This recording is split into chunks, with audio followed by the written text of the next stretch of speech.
자리에서 일어나셔서 오늘 우리에게 주신 하나님의 말씀 골로새서 3장 12절에서 17절 말씀 교독하도록 하겠습니다.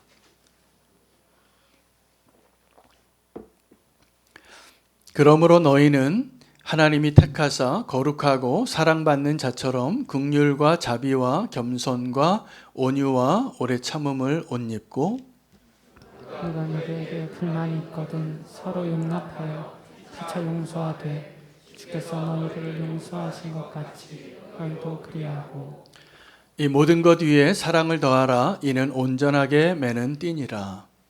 그리스도의 평강이 너희 마음을 주장하게 하라. 너희는 평강을 위하여 한 몸으로 부르심을 받았나니 너희는 또한 감사하는 자가 되라. 그리스도의 말씀이 너희 속에 풍성히 거하여 모든 지혜로 피차 가르치며 권면하고 시와 찬송과 신령한 노래를 부르며 감사하는 마음으로 하나님을 찬양하고 함께 읽겠습니다.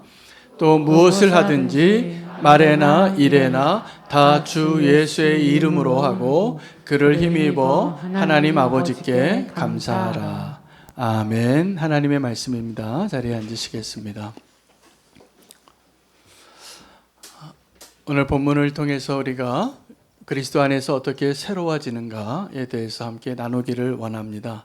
여러분, 주님이 우리를 새롭게 하시는 것은 예수 그리스도의 십자가의 사건으로 우리가 이제 믿음으로 새로운 피조물이 되어진 것입니다. 십자가의 사건으로. 그래서 그것을 믿음으로 내가 이제 새 사람이 된 것을 누려야 하는데, 우리의 현실은 어떠냐 하면 날마다 경험하는 나의 연약함과 또다시 쓰러지고 실패하고 또 때로는 범죄도 하고 또 우리가 살아가는 모든 세상에 여전히 하나님의 공의가 성취되어져 가는 것보다는 이 세상의 세력이 더 확고해지는 것 같고, 내가 이 땅에서 잘 사는 것이 믿음으로 사는 것보다는 빨리 지금이라도 믿음을 버리고 세상을 따라가야지 내가 그나마 잘 살지 않을까, 이러한 위험한 생각에 도달하게끔 하는 상황 가운데 우리가 서 있습니다. 그래서 오늘 구원받은 자로서 우리가 새 사람으로 어떻게 서야 하는가를 다시 한번 확인하고 주님께서 우리를 새롭게 해주시는 은혜 가운데 서기를 원합니다.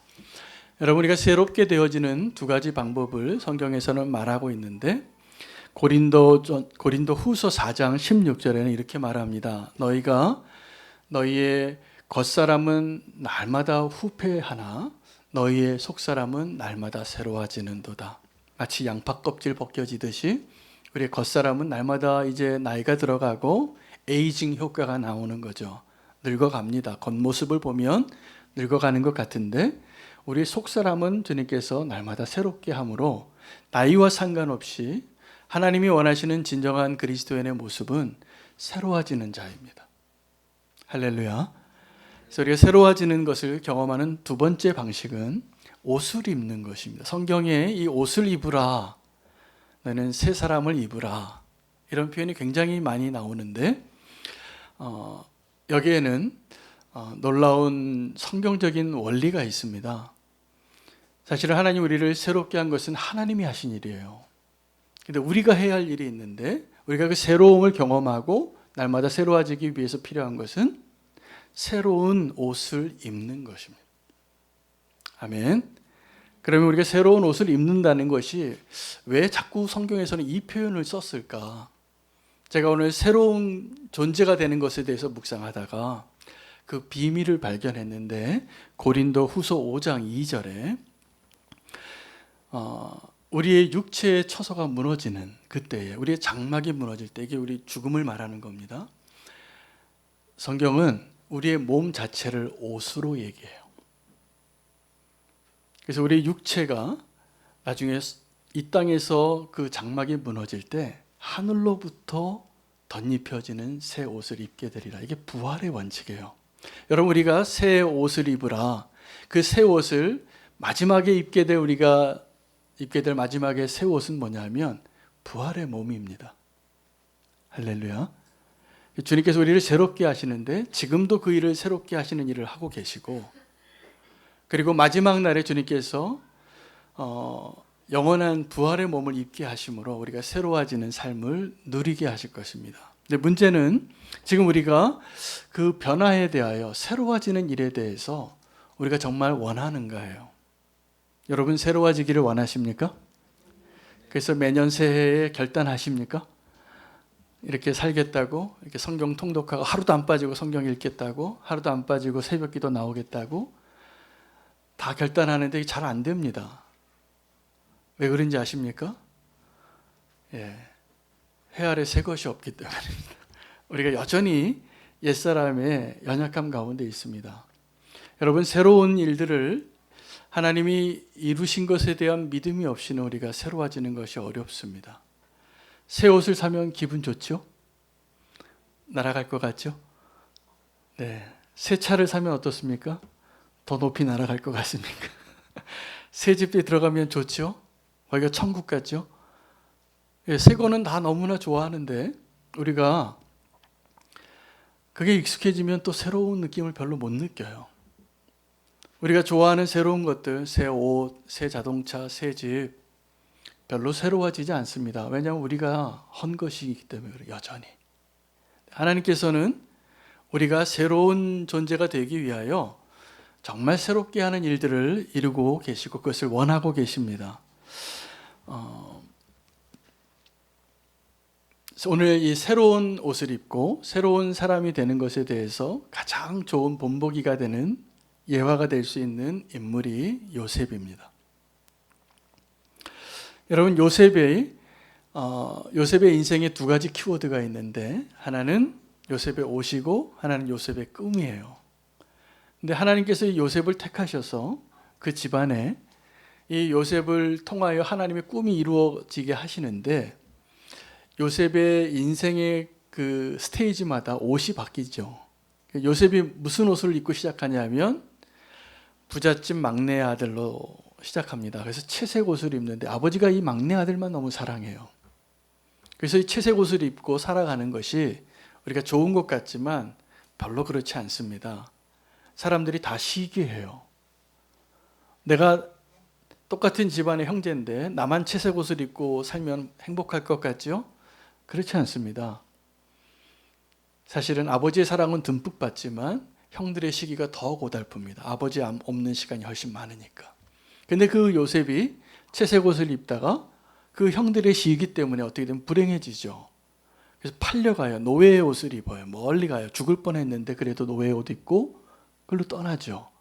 그리고 그 노예의 옷이 죄수의 옷이 되고 그 죄수의 옷에서 하나님이 그를 들어올려 사용하셔서 꿈으로 요셉이 총리의 옷을 입게 됩니다. 요셉은 여러 가지 옷을 입게 되는데 그의 삶에 일관적으로 변하지 않는 게 뭐냐면 요셉의 꿈이에요. 여러분 꿈은 이런 겁니다. 그 꿈은 안 변해야 돼요. 하나님으로부터 온 꿈은. 그 비전이니까. 근데 우리는 우리의 꿈을 자꾸 요셉의 옷으로 착각해요. 그래서 우리의 꿈이 저 채색 옷 입는 게 우리의 꿈인 줄 알아요. 우리의 꿈이 저 요셉이 총리 옷을 입는 게 우리의 꿈인 줄 알아요. 그건 꿈이 아닙니다. 그건 옷이에요. 근데 하나님께서 우리를 새로운 옷을 입힐 때마다 요셉의 삶에 일관적으로 요셉의 꿈과 함께 하나님이 그 요셉을 축복하시는 방식이 뭐냐 하면 하나님이 함께 하셨다라는 거예요. 그래서 우리는 믿음의 사람은 하나님 나를 택하셔서 나와 함께 하셔서 하나님 나를 그렇게 구별된 인생으로 나를 택하셨다면 그것이 하나님의 꿈이라면 우리는 내가 무슨 옷을 입을 것인가가 나의 꿈이 아니라 하나님이 나와 함께하는 것이 우리의 꿈이 되어야 하는 거예요. 그러면 내가 어떠한 옷을 입어도 형통하게 됩니다. 할렐루야. 그래서 새 옷을 입는다는 것은 하나님께서 여러분 우리 삶 가운데 새로운 옷을 입혀주는 게 가장 대표적인 게 뭐냐면 직업이 바뀌는 겁니다. 저 같은 경우만 해도 제가 이제 성인이 돼서 학교를 졸업하고 사회에 처음 나갔을 때는 모 회사에 취직했어요. 제가 회사를 다녔어요. 그때는 회사 다니는 사람 같이 살았어요. 그러다가 제가 사표를 쓰고 선교지 가겠다고 선교사가 됐을 때는 선교사 같이 살았어요. 100% 선교사 같이 살았어요. 그리고 지금은 제가 목회를 하느라고 목사라는 역할을 감당하느라고 목사의 삶을 목사의 옷을 입고 있는 것이죠. 지금은 제가 목사 같아요. 그래서 옛날에 선교사 친구들 만나면 제가 전혀 다른 세계의 다른 역할로 다른 정체성으로 사는 제 모습을 봅니다. 무슨 말일까요? 내가 지금 하고 있는 일, 내가 입고 있는 옷이 나를 만들어요. 여러분, 이런 말이 있습니다. 그 직분이 그 사람을 만든다. 그 자리가 그 사람을 만든다. 교회에서 장로님들이 계십니다. 근데 장로님 아무나 세우지 않아요. 권사님들 계십니다. 권사님 아무나 세우지 않아요. 그럴 만한 분에게 세우는 겁니다. 하나님의 기름 부으심이 있는 거고, 그런 과정 절차를 다 통해서. 근데 가끔 보면 이런 분도 계세요. 저분이 장로님 같지 않은데 장로님으로 세워주면 장로님 같이 될 것 같은 분이 있어요. 저분이 권사님 같지 않은데 권사님이라고 자리를 주면 권사님 같이 될 것 같은 분이 있어요. 제가 보니까 많은 교회에서 그렇게도 세우시더라고요. 근데 정말로 그런 일이 이루어져요. 왜요? 그 옷을 입고 있기 때문이에요. 여러분, 우리가 예수 그리스도로 옷 입으면 어떻게 될까요? 그리스도인답게 사는 거예요. 그런데 우리가 그리스도인으로서 옷을 안 입고 살면 어떻게 되냐면 멀쩡한 사람이 예비군복 입고 미친 사람 되는 건 똑같습니다. 휘파람 막 불어요. 다리를 덜덜 떨고 침도 뱉고. 왜요? 그 옷 입으면 그렇게 살았어요. 우리가 그리스도의 합당한 모습으로 그리스도를 닮아가는 모습이 되려면 주님이 우리를 아시는데 그리스도로 옷 입으라는 거예요. 새로운 사람으로 그 옷을 입게 되기를 원합니다. 여러분, 그 옷을 잘 선택하셔야 됩니다. 제가 말씀을 전하면서 제가 만나는 사람들이 요즘은 다 믿는 사람들이다 보니까 목사님 아니면 성도님들이에요. 그래서 제가 성도님들의 이 예배의 자리에서의 모습이 아닌 다른 삶을 좀 이해하려고 좀 전문가들의 강연이나 이런 것들도 제가 종종 듣습니다. 배우려고. 지난주에도 몇 가지를 들었는데 한 그 직업 컨설팅하는 전문가가 짧게 그 세미나를 요약한 내용 가운데 직업을 선택하려면 이 세 가지 기준을 가지라고 이렇게 얘기를 하더라고요. 첫 번째는 이 직업을 통해서 내가 생계가 유지되는가. 내가 어떤 일이 좋은데 너무 돈벌이가 안 되면 너무 배가 고프니까 그 직업이 마땅하지 않다는 거겠죠. 두 번째는 내가 이 일을 잘하는가. 내가 좋아하는 게 아니라 잘하고 있는가예요. 그래서 평균적으로 그 일을 통해서 내가 다른 사람에게 인정받고 있고 그것이 나의 은사에 맞는가를 점검하라는 거예요. 두 번째 조건이. 근데 세 번째 조건이 제가 마음에 와닿았어요. 세 번째 조건은 그 직업이 나를 담아낼 수 있는가를 꼭 기준으로 점검하라는 거예요. 그래서 무슨 말입니까?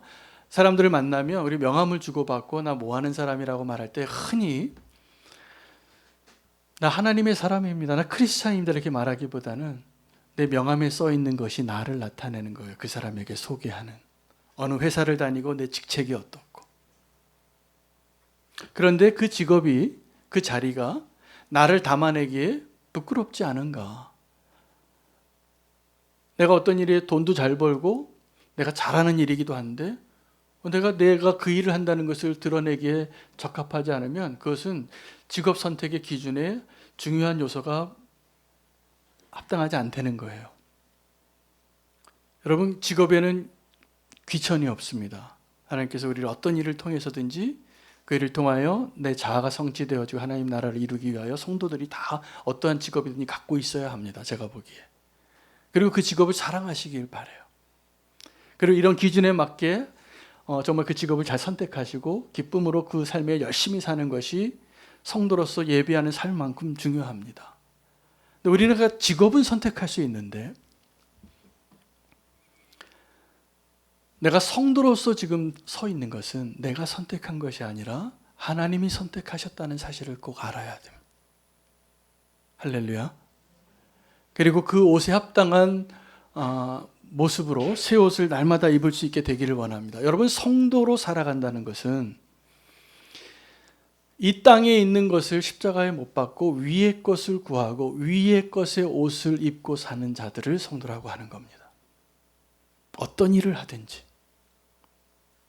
내 직업이 어떠하든지 내가 이 땅에 있는 것보다는 위의 것을 구하는 모습으로 새로운 옷을 입고 살아가는 자라면 그 사람이 합당한 성도예요. 근데 내가 이 세상에서는 좀 자랑할 만한 부러운 옷을 입고 사는데 하나님 보시기에는 전혀 자랑할 게 없는 모습이에요. 그건 그리스도인의 모습이 아닌 것이죠. 여러분, 우리가 새로워지기 위해서는 내 안에 속사람이 새로워지든지 새로운 옷을 덧입게 되어지든지 하나님이 행하신 일은 우리를 새롭게 하시는 일이에요. 우리가 이미 다 망쳤거든요. 한번 범죄함으로.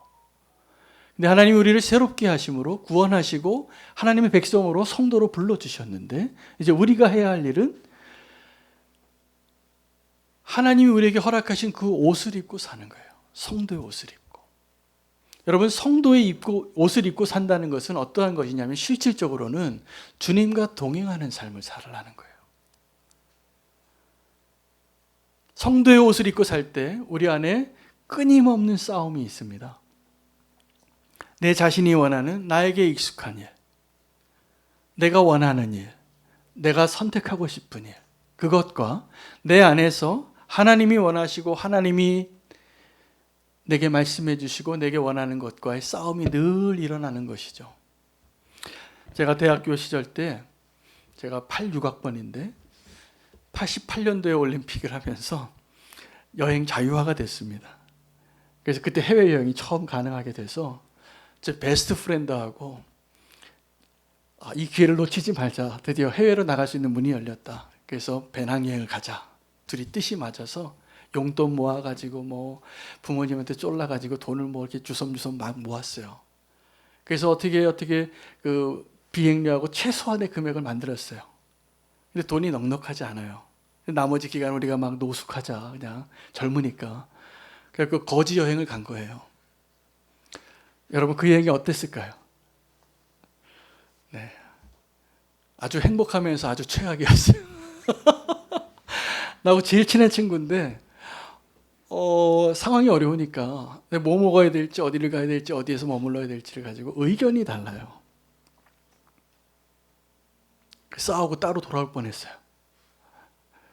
근데 하나님의 은혜로 이제 싸우진 않고 그래도 끝까지 여행을 마치고 지금 그 친구는 여전히 저희 베스트 프렌드입니다. 근데 아주 소중한 경험을 했어요.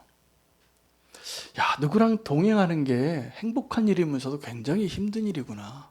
저는 그때 배웠어요. 결혼도 하기 전에. 결혼하면 어떤 건지 아십니까? 이미 다 결혼해보고 아마 그걸 인정하시겠지만 처음에 사랑해서 결혼하는데 살아보면 그 사랑이 우리가 하나님의 사랑 같지 않아요. 허물이 보이고 실망이 되어지고 그럴 때마다 누군가는 불편해져요. 제가 이 친구랑 배낭여행을 가는데 제가 경험하고 깨달은 게 뭐냐면 누군가 한 명은 불편해요. 같이 있다라는 것 자체가. 혼자 내 마음대로 막 살면 그게 좋은데 누구랑 같이 있는다는 건 어떤 공동체를 이룬다는 것은 아주 현실적으로 어떤 걸 의미하냐면 누군가는 불편한 거예요. 근데 이 믿음의 공동체를 세우기 위해서 우리가 뭘 먼저 경험해야 되냐면 주님과 나와의 동거가 시작이 되어져야 돼요. 여러분, 여기서 우리가 질문 한번 해야 됩니다. 주님과 함께 동거하는 그 삶이 지금 누가 불편합니까? 주님이 불편하세요? 아니면 여러분이 불편하세요? 제 경우에는 주님이 엄청 불편하세요. 저는 여전히 내 생각과 내 고집과 내 스타일로 난 안 바뀌어요. 그리고 주님이 항상 양보해 주신 거예요. 뭐 하기 위해서요? 나랑 함께 하시려고. 불편한 동거이죠. 여러분, 훌륭한 성도라는 것은 주님과 함께 동행하는데, 주님과 함께 동거하는데 내가 불편해질수록 훌륭한 성도가 됩니다. 그래서 아멘이 안 되시죠? 여기서 아멘이 되셔야 돼요. 그게 우리가 새 옷을 입는 거예요. 주님과 함께 살고 동행하고 있는데 계속 주님이 불편하세요. 계속 주님이 양보하고 있고. 그럼 우리는 새 옷을 입은 자가 아니라 계속 헌 옷 입고 사는 거예요. 여러분, 새로워지기를 원하십니까? 할렐루야. 우리가 건강한 변화와 새로운 옷을 입으려면 주님 불편하게 안 하시면 됩니다. 주님의 뜻을 물어보세요. 나는 사실은 짜장면 먹고 싶은데 주님이 그 짜장면 옆에 있는 아저씨한테 좀 주라고, 저기 노숙자한테. 그러면 주님이 원하시는 대로 결정을 하는 거예요. 그러면 어떻게 될까요? 내가 불편한 것 같죠? 아니요. 그때 진짜 기쁨을 누리는 겁니다. 근데 거꾸로 주님이 나에게 말씀해 주신 거 있는데 내 마음대로 살아보세요. 그럼 행복할 것 같죠? 별로 행복하지 않아요. 그리고 그 결과도 행복하지 않아요. 주님 우리와 동행하면서 주님이 원하시는 것에 우리가 우리의 마음을 새롭게 하기를 원하십니다. 주님이 우리를 새롭게 하시는데, 주님이 우리에게 새 옷을 입으라, 그리스도의 옷을 입으라 할 때 그리스도의 옷을 입기 위하여 오늘 본문에는 세 가지를 말씀해 주죠. 아주 프랙티컬한 포인트예요. 첫 번째는 그리스도의 사랑으로 사랑하라 합니다. 그게 우리가 그리스도로 옷 입는 길입니다.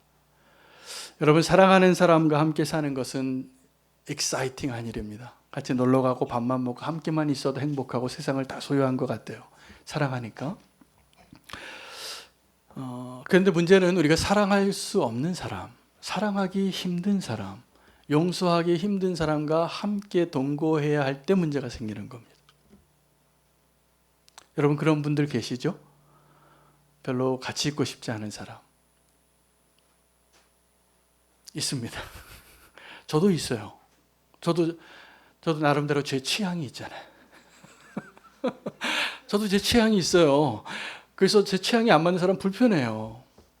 근데 우리가 몸된 교회를 이루려면 내 취향에 맞지 않는 사람과 함께 해야만 그리스도의 몸을 이루는 거거든요. 그럼 그때 우리가 이 질문을 해봐야 돼요. 그게 어려운 이유, 내가 저 사람과 함께 하는 게 어렵고 저 사람을 용납하는 게 어렵고 저 사람을 사랑하기 어려운 이유가 뭘까? 이 질문 해보시면 답이 나와요. 정말 예수님을 사랑하십니까? 얼마나 예수님을 사랑하십니까? 우리가 예수님 사랑한다고 하면서 사실은 별로 사랑하지 않아요. 그리고 립 서비스만 해요. 주님 사랑해요. 우리가 주님을 사랑한다는 그 고백에는 내 눈에 합하지 않고 용서하기 어렵고 함께하고 싶지 않은 사람을 사랑할 수 있는 힘이 어디서 나오냐 하면 예수님의 사랑을 내가 소유할 때예요. 그런 것 같지 않습니까? 우리가 어떻게 그 사람을 사랑해요? 저렇게 뺀질대는 사람을, 저렇게 허물이 많은 사람을 내가 어떻게 같이 있어요? 근데 교회는 내가 원하는 사람, 내가 함께하고 있는 사람들만 모이는 곳이 아니에요. 교회는 내가 함께하고 싶지 않고 저 사람 좀 떠나고 싶고 저 사람 없는 데서 있고 싶은데 하나님이 그리스도의 몸으로 불러주셨기 때문에 함께 있어야 되는 곳이 교회예요. 우리 착각해요, 교회를. 교회를 그냥 클럽인 줄 알아요. 동호회인 줄 알아요. 동호회는 그렇게 할 수 있어요. 나랑 수준이 맞고 나랑 취미가 맞고 나랑 좀 성격이 맞고 취향이 맞아서 함께 모이면 행복하죠? 그때만 행복한 거예요. 근데 우리 성도의 몸을 이루는 것은 함께 사는 거예요, 사실은. 근데 함께 살아가는 그 믿음의 공동체 안에 나랑 다르고 용납하기 어렵고 사랑하기 어려운 사람을 사랑할 수 있는 사랑이 우리에게는 없어요. 불가능해요, 그거는. 그래서 그리스도의 사랑이 필요해요. 그런 사람과 함께 있을 수 있는 것은 딱 한 가지 이유 때문이에요. 그리스도를 사랑하기 때문에. 그리고 그 사랑이 없는 이유는 두 번째 이 질문에 대답해 보시면 알게 됩니다. 하나님이 나를 얼마나 사랑하시는지 아세요? 이걸 몰라요. 하나님 나를 얼마나 사랑하시는지를 모르니까 하나님 나를 아들로 택하고 나를 함께 하시기 위하여 내가 이전에 어떤 죄인인데 그런 사람을 지금 목사라고 설교하게 만들고 선교사도 보내고 아버지도 되게 하고 남편도 되게 한 거예요. 제가 그런 자예요. 뭘 의미합니까? 하나님 나를 얼마나 사랑하시는데 그걸 잊으면 그리스도로 옷 입기 어려워요. 그리스도로 옷 입는 것은 내가 하나님을 얼마나 사랑하는지, 또 하나님이 나를 얼마나 사랑하셨는지를 아는 자만 가능합니다. 오늘 그 사랑으로 옷 입으시기를 축복합니다. 두 번째, 우리가 입어야 할 그리스도의 옷을 입는 두 번째 방식은 그리스도의 평강으로 충만해지는 것입니다. 우리 안에 그 고민이 있고 번민이 있습니다. 여전히 걱정이 되는 게 있고, 근데 그 걱정들이 왜 생길까요? 내 안에 하나님이 원하지 않는 것이 있기 때문입니다. 하나님 우리 안에 하나님의 평강으로, 오직 그리스도로, 그리스도의 사랑으로, 하나님의 말씀으로 채워지기를 원하세요. 정결의식이 있는데 예수님이 그 정결의식을 지키지 않으셨기 때문에 바리새인들은 예수님을 용납이 안 됐어요. 저 손으로 어떻게 뭘 먹나? 그때 예수님이 말씀해 주신 것은 너희 입으로 들어가는 것과 너희 몸에서 나오는 것 중에서 뭐가 더럽냐고. 그런데 우리는 내가 깨끗해서 더러운 것을 집어넣고 싶지는 않죠. 근데 사실은 우리 안에 있는 것들이 다 더러운 걸로 가득 찼기 때문에 더러운 생각과 더러운 말과 더러운 것들이 나오는 것이라고 정결의식으로 예수님을 용납하지 못하는 자들에게 이렇게 설명을 해주셨어요.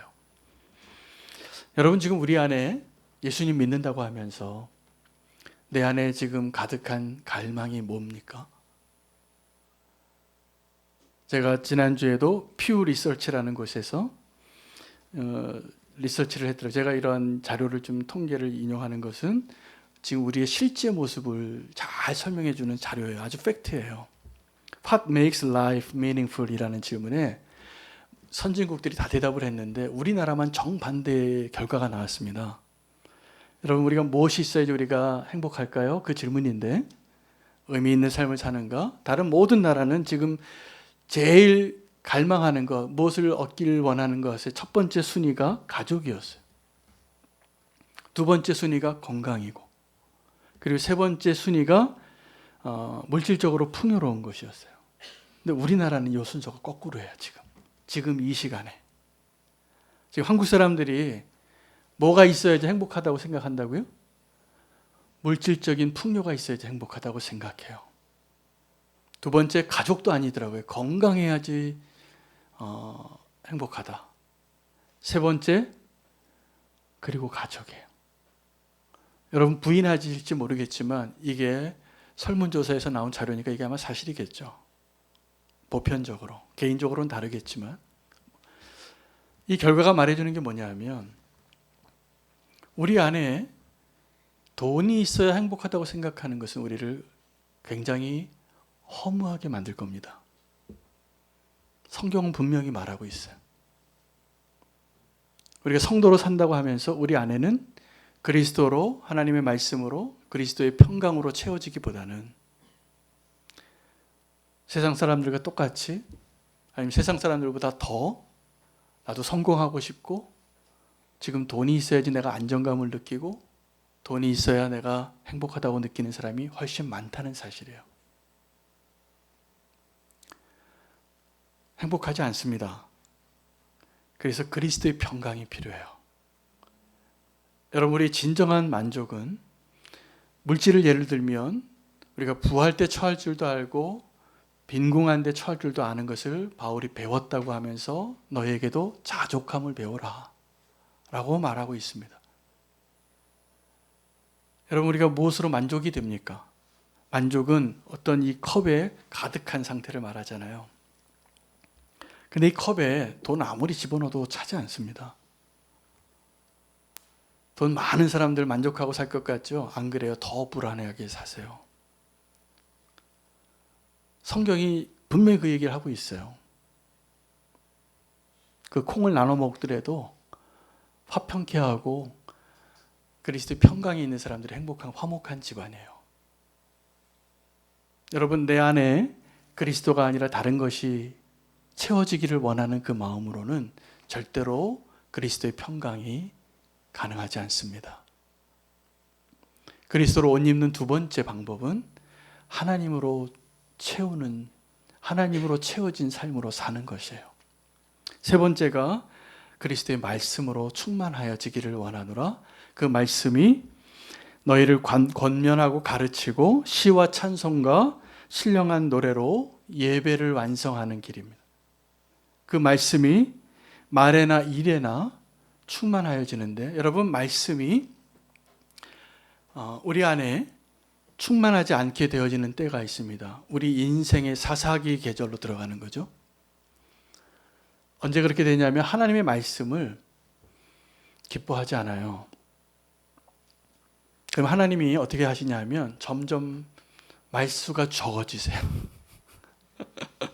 말수가 적어지셔서 하나님 말씀하지 않으시는데 그 결과가 아주 심각해집니다. 하나님의 말씀이 희귀해지면 사람들이 자기 소견에 오른 대로 살아요.